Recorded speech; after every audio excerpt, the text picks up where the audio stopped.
یتیموں کا مال ایک سچا واقعہ۔ اردن میں گزشتہ دنوں ایک عجیب واقعہ رونما ہوا، نہایت ہی عجیب۔ ابو انس ایک نیک تاجر تھا۔ اس کا چھوٹا بھائی یونیورسٹی میں پڑھتا تھا، جس کے جملہ اخراجات ابو انس پورے کرتا تھا۔ کچھ عرصہ بعد ابو انس کا نوجوانی میں ہی انتقال ہو گیا۔ لواحقین میں نوجوان بیوہ اور ایک بیٹا انس رہ گیا۔ کچھ ہی دن بعد ابو انس کا چھوٹا بھائی بھی اس کے گھر منتقل ہوا اور یہ آسرا دیا کہ مرحوم بھائی کی تجارت سنبھالنے کے ساتھ یتیم اور بیوہ کی کفالت بھی میں کروں گا۔ کچھ وقت تو معاملہ ٹھیک چلتا رہا، بعد میں اس کی نیت میں فتور آ گیا۔ اس نے چپکے سے ساری جائیداد اپنے نام کرائی اور راتوں رات سب کچھ فروخت کر کے امریکہ بھاگ گیا۔ پیچھے یتیم اور اس کی ماں سڑک پہ آ گئے۔ اس بدبخت نے امریکہ جا کر گاڑیوں کا کاروبار سیٹ کر دیا اور وہاں شادی بھی کر لی۔ اس کا بزنس چمک اٹھا اور یہ ارب پتی بن گیا۔ 15 برس بعد اسے خیال آیا کہ اب وطن واپس جانا چاہیے۔ یہ سوچ کر وہ اردن آ گیا اور پھر یہیں بزنس کرنے کا ارادہ بنا۔ اس نے ام عزین کے علاقے میں ایک بڑی جگہ خریدی اور اس پر ایک شاندار بلڈنگ بھی تعمیر کی۔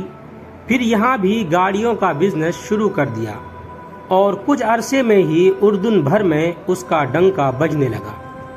ادھر انس اور اس کی ماں انتہائی قسم پرسی سے رات دن گزارتے رہے۔ ایک خیراتی ادارے کے تعاون سے انس نے تعلیم حاصل کی اور اب وہ شادی کر کے نوکری کر رہا تھا۔ غربت کے باوجود وہ اپنی ماں کا بہت خیال رکھتا، مگر بدبخت چچا کو کبھی اس کا خیال ہی نہیں آیا۔ لیکن انس اور اس کی ماں کو سب معلوم تھا کہ وہ حرام خور واپس آ چکا ہے۔ ایک دن ماں نے بیٹے سے کہا کہ ہمت کرو، جاؤ اپنے چچا کے پاس اور اس سے اپنے باپ کے مال کا کچھ حصہ مانگو۔ ماں کے کہنے پہ انس چچا کے شو روم میں پہنچ گیا، مگر چچا نے کٹھور دلی کا مظاہرہ کر کے اسے بھگا دیا اور کہا کہ آئندہ ادھر کا رخ بھی کیا تو گرفتار کرا دوں گا۔ وہ بوجھل قدموں کے ساتھ ماں کے پاس واپس آیا اور سارا ماجرا سنایا۔ بیوہ سوائے بددعا کے کیا کر سکتی تھی؟ اس حرام خور بزنس مین نے اب اردن میں رہنے کا فیصلہ کیا تھا۔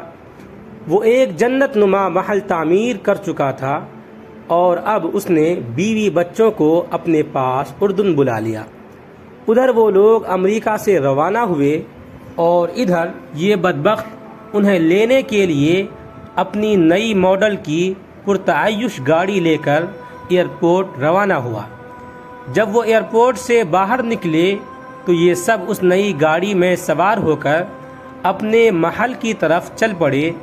یہ سارا منظر دیکھ کر فرشتہ اجل ہنس رہا تھا۔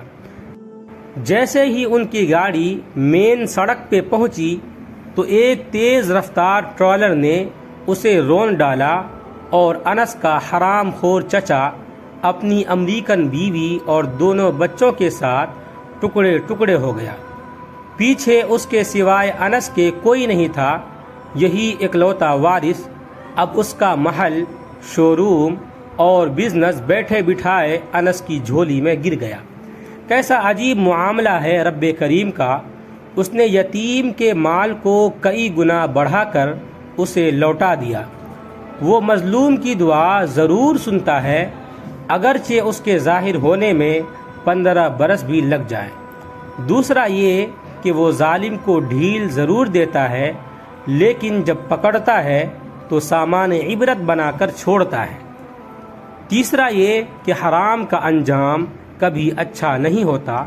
اس لیے میرے نبی کریم صلی اللہ علیہ وسلم نے فرمایا کہ مال حرام سے پلنے والے جسم کا زیادہ حقدار دوزخ ہے۔ اللہ پاک ہم سب کو حرام سے بچائے اور حلال ہی پر اکتفا کی توفیق عطا فرمائے، آمین۔ ویڈیو اچھا لگے تو لائک کریں، کمنٹ کریں، شیئر کریں، اور اس طرح کے مزید ویڈیوز کے لیے چینل کو سبسکرائب ضرور کریں۔ آپ تمام لوگوں کا بہت بہت شکریہ ہوگا۔